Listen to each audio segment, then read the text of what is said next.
So you had a heart attack and now you're home.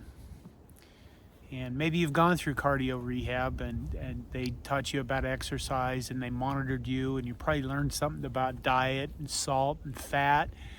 And probably all during this time, nobody's talked to you about the emotions that come along with this. So now you're at home and you're facing this anxiety and depression. And you're wondering why a lot. Why did this happen to me? Why did my heart betray me and kill me in my case, or damage me and maybe in yours? Why do I feel so terrified when I lay down to sleep at night, wondering if I'm going to wake up tomorrow? And probably one of the worst questions is, am I going to have another heart attack? Is this going to happen again?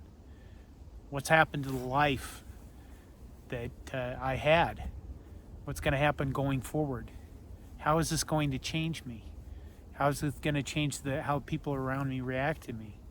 What are the things I can't do anymore? Those are all the questions I went through after my heart attack. And, I was active, never smoked, ate a healthy diet. Still happened. Thought I had heartburn. My heart betrayed me. I fell over dead. But what I'm going to tell you is that, and what I want you to understand is that you're not alone. These are pretty normal feelings after you have a heart attack. I mentioned anxiety and depression, and they're a tag team.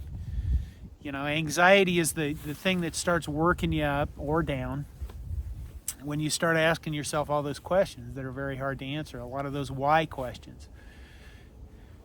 And you get yourself into this kind of a tizzy, and then you fall into depression because, the anxiety works you into kind of almost beat up.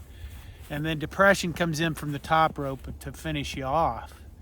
And the problem that you have is you spend a lot of time lingering in darkness, dwelling in darkness, really, because you can't get out of it. It puts you into a funk, and you just stay there wondering about what's going to happen to your future. Wondering if you'll be able to make a living, if you'll be able to go back to your job, if you'll be the same person again, if you'll be able to have sex and have a normal life. Maybe you're married, maybe you're not. All of those things are normal.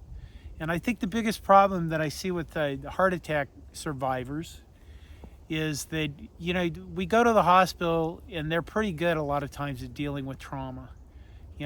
They fixed me up, they put a stent in, they saved my life. A few months later, I got another stent. A few months later, I got diagnosed with a brain injury, and they helped me through that process with speech therapy.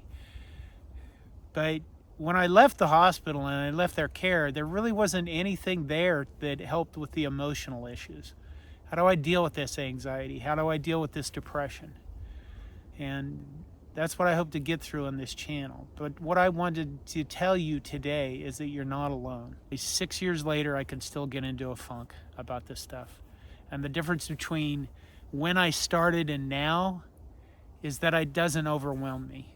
And when depression comes, it only lasts for a little while. It doesn't consume me like it used to.